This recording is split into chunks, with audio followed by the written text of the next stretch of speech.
Guys मैं biochem पाठशाला एक बार फिर से आपके सामने हाजिर हूँ एक नया वीडियो लेकर, जिसमें मैं बात करने वाला हूँ उन लोगों के बारे में जिनको फिजिक्स बहुत टफ लग रहा है नीट 2023 के लिए। और उन्हें लग रहा है कि कैसे भी करके हमें नीट में 120 नंबर 110 120 नंबर अगर फिजिक्स में मेरा आ जाए तो मैं आराम से सिलेक्ट हो सकता हूँ, क्योंकि उनकी केमिस्ट्री और बायोलॉजी सही, उनकी प्रिपरेशन बहुत अच्छी चल रही है, लेकिन उनको फिजिक्स से डर लग रहा है। तो मैं आज आपको कुछ फिजिक्स पढ़ने का तरीका बताता हूँ और फिजिक्स में कुछ ऐसे टॉपिक बताता हूँ जो वास्तव में तो बहुत ईजी टॉपिक हैं और उन्हें आप आराम से कवर भी कर सकते हैं।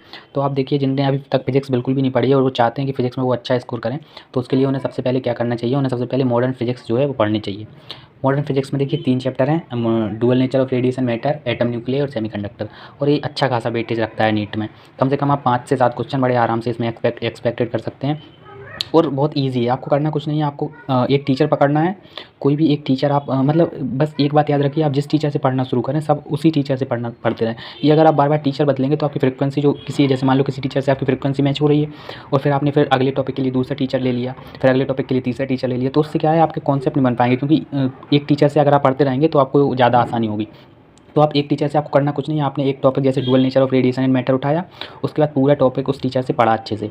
पढ़ने के बाद उसके शॉर्ट नोट्स बना लिए, जैसे उसके फार्मूला हो गए, उसके कुछ ईजी कॉन्सेप्ट हो गए जो कॉन्सेप्ट क्वेश्चन प्रैक्टिस में आपके लिए काम आएंगे। उसके बाद आपको कुछ नहीं करना है। अगर आप ज़्यादा प्रैक्टिस यहाँ वहाँ से नहीं कर पा रहे हैं तो आप चैप्टर पढ़ने के बाद सीधा जाइए PYQ पे, वो PYQ पूरा सॉल्व करिए। भले ही एक बार में आपसे नहीं बनेगा तो आप पीछे देख देख के सॉल्यूशन देख देख के, या फिर यूट्यूब पे इतना सॉल्यूशन पड़ा है, कहीं भी आप देख के कुछ भी करके उसके PYQ कम से कम, जैसे एक चैप्टर आपने पढ़ा तो उसके कम से कम 2 से 3 बार आपको PYQ करना है उस चैप्टर के, नीट आने के पहले। तो आप मॉडर्न फिजिक्स पहले पढ़िए एक टीचर से, उसके शॉर्ट नोट्स बनाइए, उसके सारे PYQ सॉल्व करिए। उसके बाद ऑप्टिक्स पे जाइए आप, ऑप्टिक्स में रे ऑप्टिक्स हो गया, वेव ऑप्टिक्स पढ़िए आप। 4 से 5 क्वेश्चन आएंगे, वही आपको यहाँ भी करना है। आपको सबसे पहले रे ऑप्टिक्स के नोट्स बनाने हैं, उसके बाद आपको उसके PYQ सॉल्व करने हैं कैसे भी करके। एक टीचर से आपको पढ़ना है पूरा, पहले पूरा चैप्टर पढ़ना है, उसके बाद उसके नोट्स बनाने हैं बाकायदा, और उसके बाद आपको फिजिक्स में PYQ सॉल्व करने ही करने हैं, ये तो नेसेसरी है।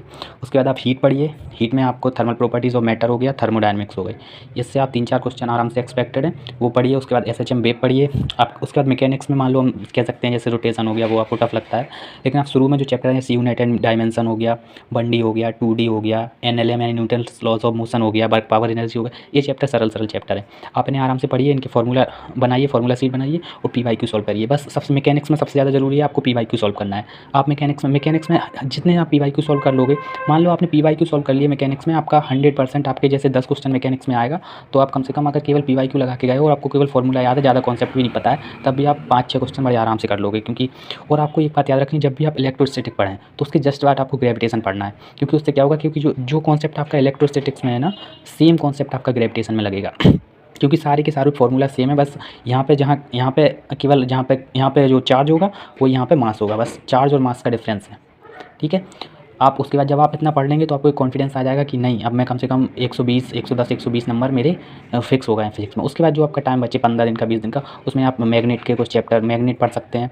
उसके अलावा आप रोटेशन पढ़ सकते हैं, जिससे मतलब ऐसे टॉपिक जो आपको मतलब बाद में आप पढ़ने पर, जैसे इतना आप एक बार पढ़ लेंगे ना तो उसके बाद आपको कॉन्फिडेंस आ जाएगा और आप बड़े आसानी से फिर जो कुछ बचा है, जैसे मैग्नेट बचा है, करंट इलेक्ट्रिसिटी बची है, वो जो टफ लगता है सबको, वो आप आराम से पढ़ लेंगे और बहुत अच्छा फिजिक्स में करेंगे, मुझे ऐसा विश्वास है। क्योंकि अगर आप इतना पढ़ लेंगे उसके बाद आपका कॉन्फिडेंस बूस्ट हो जाएगा, और जब कॉन्फिडेंस बूस्ट हो जाएगा तो आप अपने आप ऐसा करेंगे फिजिक्स में कि आपके 150 के आसपास 140 150 नंबर कोई नहीं रोक पाएगा फिजिक्स में।